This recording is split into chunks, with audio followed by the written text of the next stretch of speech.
Hi అండి. ఈరోజు మన వీడియోలో స్వీట్ షాప్ వారి పక్కా కొలతలతో బెల్లం గవ్వలు ఒకసారి కనుక చేసి పెట్టుకుంటే నెల రోజుల దాకా నిల్వ ఉంటాయి. మీరు ఇంట్లో చేసుకోవడానికి వీలుగా పిండి దగ్గర నుంచి నీళ్ళ వరకు కప్పు కొలతలతో ఈ రెసిపీ చూపించాను. మరి ఇంకెందుకండి ఆలస్యం, ఎలాగో దసరా సెలవులు వచ్చాయి, రండి వెళ్ళి పిల్లలకి బెల్లం గవ్వలు చేసి పెట్టేద్దాం. ఇప్పుడు ముందుగా ఒక బౌల్ తీసుకొని ఒక కప్పు మైదా పిండి, గ్రామ్స్లో అయితే 300 గ్రామ్స్ ఉంటుందండి. ఇప్పుడు ఇందులో మైదా తీసుకున్న కప్పుతోనే పావు కప్పు సుజీ రవ్వ, పావు టీ స్పూన్ వంట సోడా, ఓ చిటికెడు ఉప్పు, 2 టేబుల్ స్పూన్లు ఆయిల్. ఇప్పుడు ముందుగా పిండి మొత్తాన్ని బాగా కలుపుకుందాం. ఇప్పుడు కొద్ది కొద్దిగా నీళ్లు పోసుకుంటూ పిండిని కలుపుకుందాం.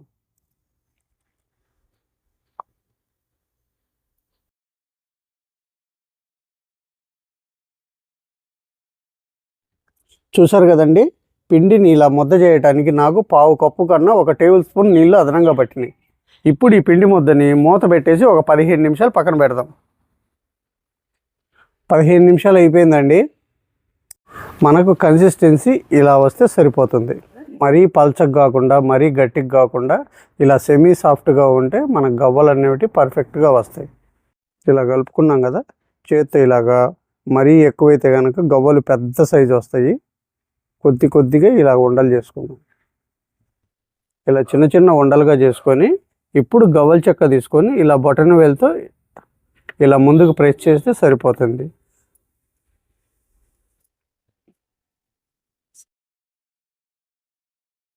చూసారు కదండి, గవ్వలన్నీ ఇలా ఒత్తుకున్నాం కదా. ఇప్పుడు డీప్ ఫ్రైకి ఆయిల్ పెట్టుకుందాం.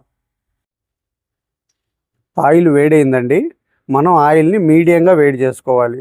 మనం ఇప్పుడు ఆయిల్ వేడి తెలుసుకోవడానికి ఒక చిన్న పిండి ముద్దను వేద్దాం. ఇప్పుడు 20 సెకండ్లలో పైకి వస్తే మనకు ఆయిల్ పర్ఫెక్ట్గా వేడి అయినట్లు లెక్క. చూసారు కదండి, 20 సెకండ్లకి పైకి వచ్చింది. అలాగా అంటే ఇప్పుడు ఆయిల్ రెడీగా ఉన్నట్టు. ఇప్పుడు మన గవ్వల్ని వేసుకుందాం.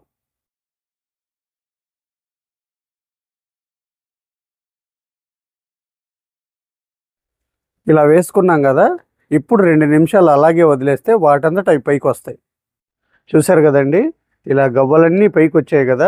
ఇప్పుడు స్టవ్ని మీడియంలోనే ఉంచుకొని మధ్య మధ్యలో ఇలా కలుపుకుంటూ మంచి రంగు వచ్చేంత వరకు వేపుకుందాం. చూసారు కదండి, ఇలా బబుల్స్ ఆగిపోయి మంచి బంగారు వర్ణంలోకి వచ్చాయి. ఇప్పుడు ప్లేట్లోకి తీసుకుందాం. మిగిలిన వాటిని కూడా ఇలాగే ఫ్రై చేసుకుందాం. చూసారు కదండి, ఇవి కూడా మంచి కలర్ వచ్చాయి. ఇప్పుడు బౌల్లోకి తీసుకుందాం. మొత్తం ఇలా ఫ్రై చేసుకున్నాం కదండి. ఇప్పుడు ఈ గవ్వల్ని పక్కన పెట్టుకొని ముందుగా స్టవ్ మీద కళాయి పెట్టుకొని మనం ఏ కప్పుతో అయితే పిండి తీసుకున్నామో అదే కప్పుతో అరకప్పు బెల్లం. ఇలా రంగులేని బెల్లం తీసుకుంటే పిల్లలకు కూడా ఆరోగ్యానికి మంచిది, స్వీట్ కూడా ఎక్కువగా ఉంటుందండి. ఇప్పుడు ఇందులో 1 టేబుల్ స్పూన్ నీళ్ళు వేసుకుందాం. మనం బెల్లాన్ని కరిగించుకుంటే సరిపోతుందండి. మనకేం పాకం రావాల్సిన అవసరం లేదు. బెల్లం పూర్తిగా కరిగిందండి. ఇప్పుడు 1 టేబుల్ స్పూన్ నెయ్యి కూడా వేసుకుందాం. ఇప్పుడు స్టవ్ ఆఫ్ చేసుకొని మనం ముందుగానే వేయించి పెట్టుకున్న ఈ గవ్వల్ని వేసుకుందాం. ఈ పాకమంతా గవ్వలకి పట్టేలాగా ఇలా 2 నిమిషాలు కలిపితే గవ్వలు పాకాన్ని బాగా పీల్చుకుంటాయండి. చూసారు కదండి, 2 నిమిషాలకి పాకాన్ని అంతా చక్కగా పీల్చుకున్నాయి గవ్వలు. ఇప్పుడు ఒక ప్లేట్ తీసుకొని ఆ ప్లేట్లోకి మార్చుకొని ఒక 10 నిమిషాలు ఇలాగే ఆరబెడదాం. ఇలా ఆరబెడితే మన గవ్వలు అనేటివి పొడి పొడిగా వస్తాయి. చూసారు కదండి, గవ్వలు అయితే పర్ఫెక్ట్గా వచ్చాయండి, ఒకదానికొకటి అతుక్కోకుండా. మనకు 1 కప్పు మైదా పిండికి ఇన్ని గవ్వలు వచ్చాయండి. గవ్వలు అయితే చాలా కమ్మగా ఉన్నాయండి. మీరు కూడా నేను చేసిన పద్ధతిలో ఒకసారి చేసి అది ఎలా వచ్చిందో నా కామెంట్ సెక్షన్లో చెప్పండి. ఈ వీడియో కనుక నచ్చినట్లయితే ఒక లైక్ చేయండి, షేర్ చేయండి, మన ఛానల్ని సబ్స్క్రైబ్ చేసుకోండి. మళ్ళీ రేపు ఒక మంచి రెసిపీతో మీ ముందుకు వస్తా. Thank you.